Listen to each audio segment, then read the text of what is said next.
दोस्तों good morning, सुप्रभात। आज हम लोग इसरो के बारे में जानेंगे। इसरो हमारे देश की राष्ट्रीय स्पेस एजेंसी है। इसका उद्देश्य भारत के लिए अंतरिक्ष संबंधी तकनीक उपलब्ध करवाना है। इसरो के वजह से ही भारत उन 6 देशों में शामिल है जिसमें सैटेलाइट बनाने और उन्हें लॉन्च करने की क्षमता है। आइए जानते हैं हमारे इस बेहतरीन संस्था से जुड़ी कुछ विशेष जानकारियाँ। इसरो की स्थापना डॉक्टर विक्रम साराभाई ने वर्ष 1969 में स्वतंत्रता दिवस के दिन की गई थी। उन्हें भारत के स्पेस प्रोग्राम का जनक कहा जाता है। इसरो में लगभग 17,000 वैज्ञानिक कर्मचारी काम करते हैं। कई वैज्ञानिकों ने अपना पूरा जीवन इसरो को समर्पित कर दिया है। आइए कुछ इसरो के बारे में जानते हैं। इस हिंदी में इसका पूरा नाम है भारतीय अंतरिक्ष अनुसंधान संगठन, Indian space research organisation. ISRO का हेडक्वार्टर बेंगलुरु में है। भारत का अंतरिक्ष विभाग पहले भारत के परमाणु विभाग के अंतर्गत हुआ करता था, पर अंतरिक्ष विभाग का काम बहुत ज़्यादा था, इसलिए वर्ष 1969 में इसे इसरो के नाम से अलग संस्था बना दिया गया। अक्टूबर 2016 तक इसरो 100 से भी ज़्यादा देशी और विदेशी सैटेलाइट लॉन्च कर चुका है। विदेशी सैटेलाइट्स में कई अमेरिका और रूस जैसे बड़े देशों के भी हैं। विदेशी सैटेलाइट लॉन्च करने से इसरो को 700 करोड़ रुपये से भी ज़्यादा की कमाई हुई है। इसरो का पहला उपग्रह जो 19 अप्रैल 1975 को रूस की सहायता से लॉन्च किया गया था और इसका नाम था आर्यभट्ट। जून 2020 में भारत सरकार ने अंतरिक्ष क्षेत्र को निजी कंपनियों के लिए खोलने का फैसला किया, यानी एलन मस्क की कंपनी स्पेस एक्स की तरह अंतरिक्ष में भारत की निजी कंपनियां काम कर सकेंगी।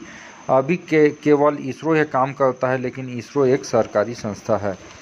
भारत ने जब वर्ष 1962 में अंतरिक्ष अनुसंधान में कदम रखा था, तब कई विकसित देशों ने इसका मजाक बनाया था, परंतु भारत ने अपने कम बजट में भी उच्च अंतरिक्ष तकनीक को हासिल करने में सफलता प्राप्त कर ली है और आज वह श्रेष्ठ अंतरिक्ष तकनीक वाले देशों की कतार में शामिल है।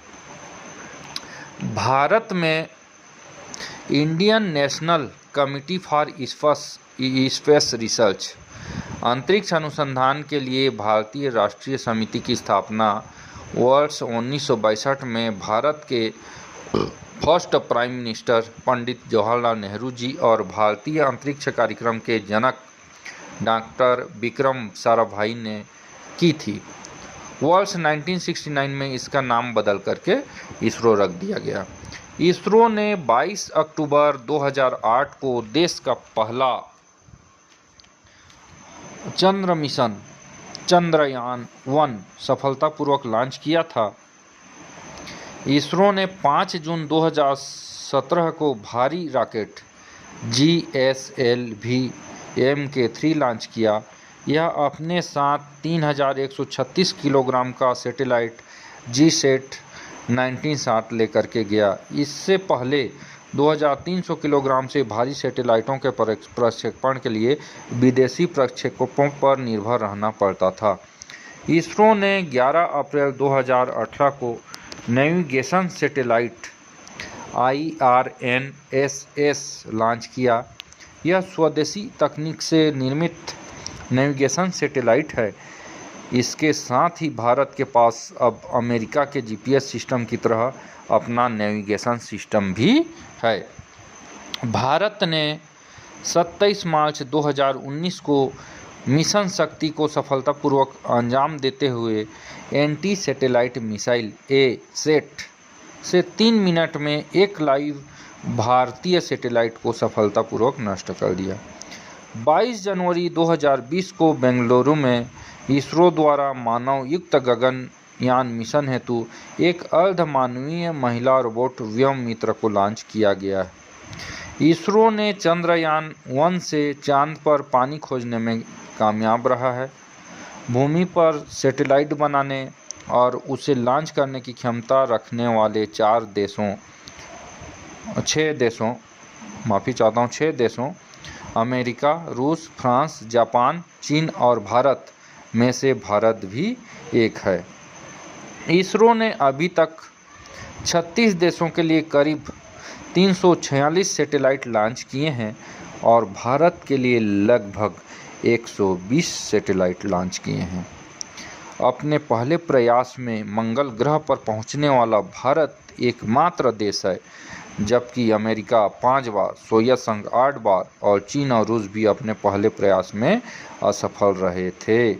इसरो के पास 2 सबसे प्रमुख रॉकेट PSLV और GSLV है और इन्हीं से उपग्रह पर भेजा जाता है।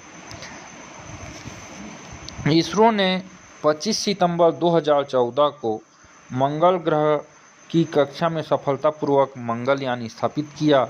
इसके साथ भारत पहला ऐसा कंट्री बन गया जिसने अपने पहले ही प्रयास में उपलब्धि हासिल की। इसके अलावा यह अभियान बहुत सस्ता था। इसका बजट करीब 460 करोड़ रुपये था। इसरो ने 14 फरवरी 2017 को PSLV के जरिए एक साथ 104 सैटेलाइट लॉन्च कर अंतरिक्ष के क्षेत्र में नया कीर्तिमान स्थापित किया, जबकि विश्व में सबसे अधिक रूस ने वर्ष 2014 में 37 सैटेलाइट लॉन्च कर रिकॉर्ड बनाया था। इस अभियान में भेजे गए 104 उपग्रहों में से 3 भारत के थे और शेष 101 उपग्रह इजराइल, कजाकिस्तान, नीदरलैंड, स्विट्जरलैंड और संयुक्त राज्य अमेरिका के थे। तो इस तरह से इसरो अनेक सैटेलाइट लॉन्च कर चुका है